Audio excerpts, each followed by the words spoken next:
Alright,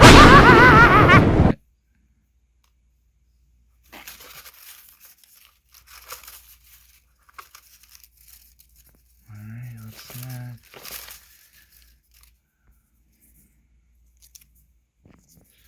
And this one is Resident Evil. Alright. Resident Evil.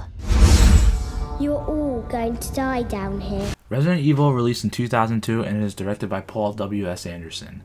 Resident Evil is an air quotes adaptation of the very popular horror game franchise. I say air quotes because while it definitely takes its inspirations and foundations from the game, it is entirely its own thing, with many fans pretty much disowning these films. I love these games, and honestly, I love these movies as well. They are absolute guilty pleasures of mine. While some are definitely better than others, this one along with some of the others in the series, like 2 and 4, are pure unadulterated schlock entertainment.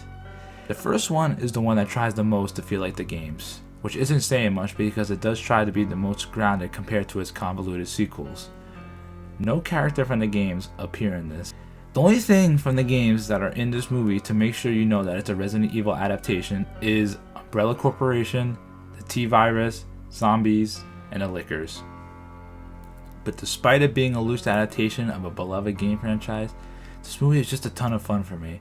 I've seen it like 20 times since its release, and I'm surprised I still enjoy it.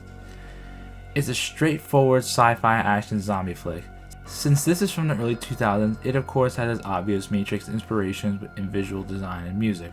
But honestly, I dig it, especially this scene.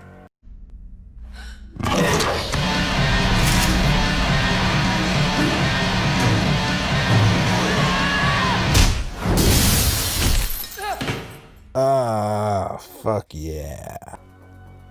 Besides the terrible CGI Licker, the movie visually holds up for the most part since most of it is practical. The zombies are fresh, vicious, and cause some serious damage.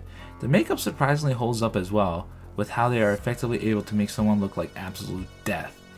The dogs look really good too, and their designs are absolutely terrifying. And a side note, it's a shame that Michelle Rodriguez dies in the first movie, as I think she could have been a great co-lead next to Mila Jovovich. But hey, at least she has Fast and the Furious. Overall, this gets 7.5 jack-o'-lanterns. This is a nostalgic guilty pleasure for me. Even some of the biggest haters of this film franchise can admit this first movie can be decent since it's inherently a harmless zombie flick that just so happens to use the Resident Evil name.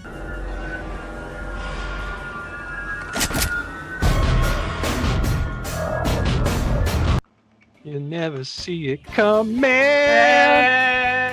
You'll be dinner and face around. God,